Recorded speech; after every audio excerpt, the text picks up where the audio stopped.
Alright, today we're going to be talking about exactly how to determine the number of protons, neutrons, and electrons in an atom, okay?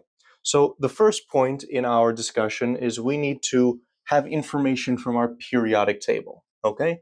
Let's say we wanted to start with the carbon atom, for example. If you were asked questions about the carbon atom, you would go to your periodic table, you'd find the carbon atom, and different periodic tables give different amounts of information, but they all, at minimum, are going to have two numbers.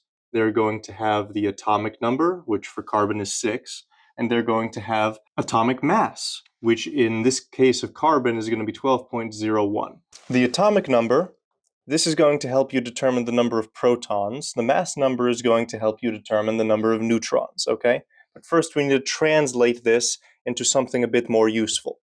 So when we look at the atomic mass, this 12.001, you're going to notice it's not a whole number. It's not like the atomic number, okay?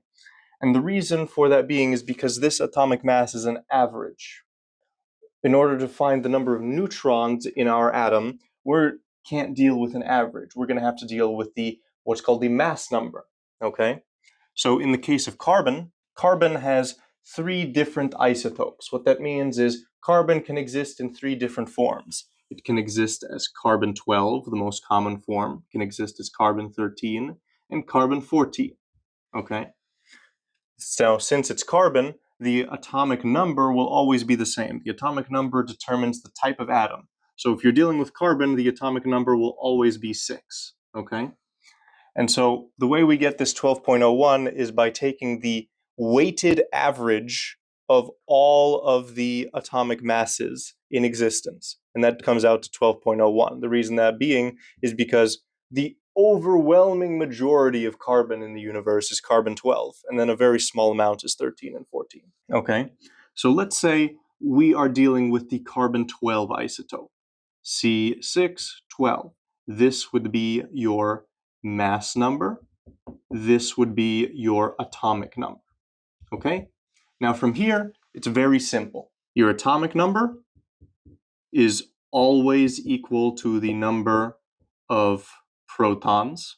And for neutral atoms, we're going to get to what you do if the atom is not neutral, but for neutral atoms, it's also equal to the number of electrons, okay? Now let's look at the mass number. 12 was our mass number. So what exactly does the mass number mean?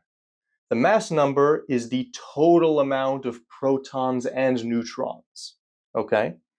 So if I know I have 12 neutrons plus protons, I'm going to abbreviate it as N and P, then if I want just the number of neutrons, I need to subtract from that my number of protons. So 12 minus my number of protons, 6, gives me my number of neutrons, which in this case is also 6. All right? If I went to carbon-13, since it's still carbon, since I can't add another proton to increase my mass by 1, I have to add another neutron, which means carbon-13 has 1 more neutron and carbon-14 has 2 more neutrons. Okay, now a more rigorous formula for the number of electrons when we're dealing with charged molecules is the number of electrons is equal to the atomic number minus the charge, okay? So if I have carbon 2 minus, like this, which doesn't actually exist, but I'm going to give you an example just so we can work through this. The number of electrons here is going to be the atomic number, 6, minus the charge, which is going to be a minus 2. So this is going to be 6 plus 2 equals 8 electrons. This carbon atom now has 8 electrons, okay? Let's do another example. Let's say I gave you sodium 23. Okay, you'd look at your periodic table, you'd see that the average atomic mass is 22.99. We're dealing with specifically the 23 isotope, and you'd also notice on your periodic table that the atomic number is 11. Okay, find the number of protons, neutrons, and electrons. 11, I know immediately that's my number of protons. I also look, I don't see any charge, so I know that's also equal to the 11 electrons that I have. Now my atomic mass, my mass number was 23, so that is total neutrons plus total protons.